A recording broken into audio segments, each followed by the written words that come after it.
Brainy Buzzy presents 10 behaviors that high-functioning anxiety causes you to do. Ever thought you had anxiety but also feel like you get a lot done during your day? You're not alone. There are plenty of people who have what is known as high-functioning anxiety. People with high-functioning anxiety can often get work done and be an active participant in their daily activities. However, they are also at high risk of stress and burnout. Here are some of the behaviors that high-functioning anxiety causes you to do. Number 1. Overthinking, overanalyzing. Do you ever find that when you have things to do you either overthink or overanalyze it? That is common with high-functioning anxiety. Perhaps it is because you want to get what you need to done perfectly, or you are afraid others will judge your work. If you find yourself constantly thinking about how to get something done, or what the potential outcomes can be, then this symptom probably applies to you. To cope with overthinking and overanalyzing, the goal is to go for done, not perfect. Oftentimes, getting things done, even with mild errors, is significantly better than not getting something done in full at all. This also consists of accepting things as they are, including the potential for human error. One exercise that you can practice is set limits on how long you work on or plan for something. Set a timer, get work done, and then stop when the timer goes off. If you genuinely have more work to do, take a break and repeat this exercise. If you are done, give it a quick edit at a later point and then move on with your day. Number 2. People-pleasing. People-pleasing happens when you compromise yourself for the satisfaction or happiness of others. This can happen when you say yes to something you don't want to do or do not have time for, or pivoting from your ideas and opinions for the sake of making someone else happy.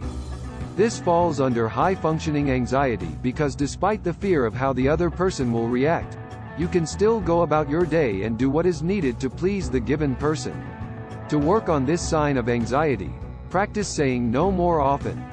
Whether that's running an errand for someone else, taking on another project, or disagreeing with someone else, practice saying no and expressing your perspective. You may just find that the person you are afraid to let down still has the same respect and dynamic with you. Number 3. Nervous habits. Nervous habits include fidgeting, nail-biting, and hair-pulling. Different from other diagnoses, like OCD, in high-functioning anxiety, these habits do not stop you from getting what you need to done. To practice working on this sign of high-functioning anxiety, try not engaging in the habit for small periods of time and build up. For example, if you want to bite your nails, can you wait 30 seconds? And then another 30 seconds? Eventually, can you spread out those increments to 1 minute? 2. Number 4. Fatigue. As a result of feeling anxious, or constantly being on the move or engaging in nervous habits, you will probably feel fatigued. To manage your fatigue, you can implement 2 strategies that, while seemingly contrary, actually work well with each other. First, you want to make sure you are actually getting enough rest. Are you sleeping around 8 hours a day? Not consuming too much caffeine or sugar?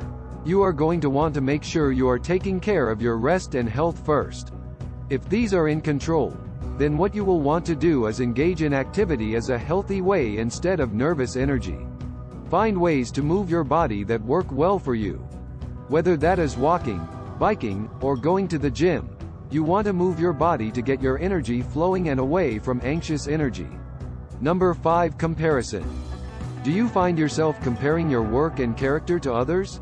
This often happens in high-functioning anxiety because of perfectionism, which we will get to in a moment, and people-pleasing, as we previously discussed.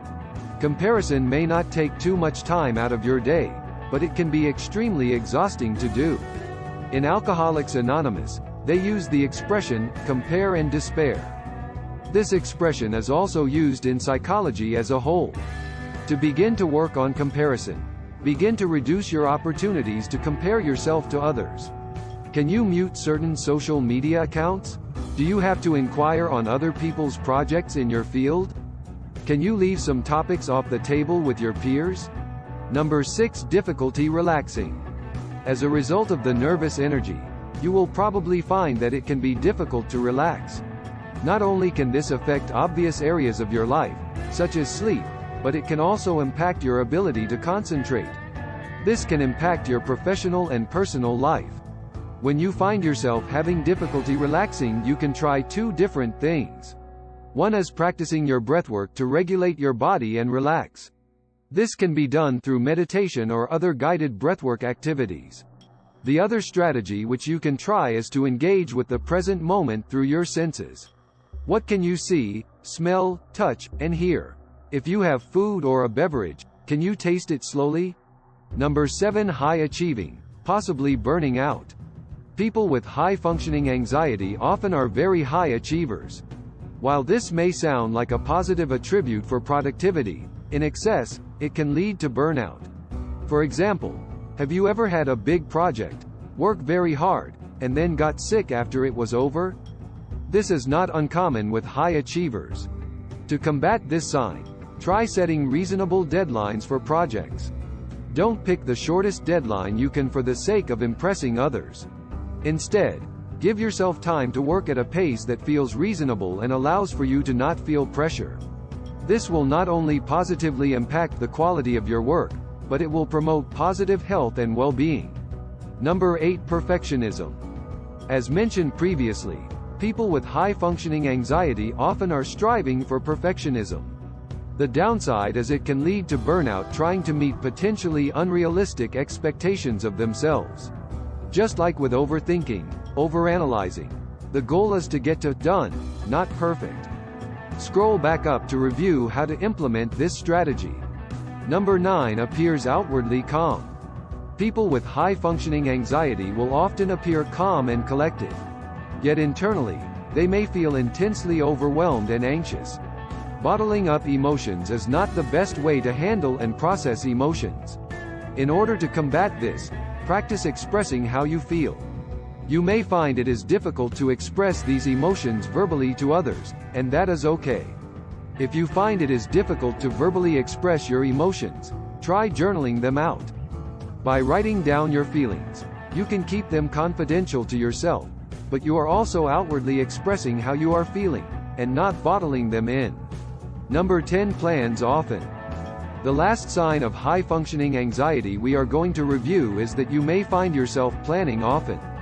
While there is nothing wrong with making plans, it may be very anxiety-provoking if the plans do not happen the way you originally intended. To navigate planning, try making a plan with the understanding that it may not happen exactly how you intend. This is a great way to practice acceptance.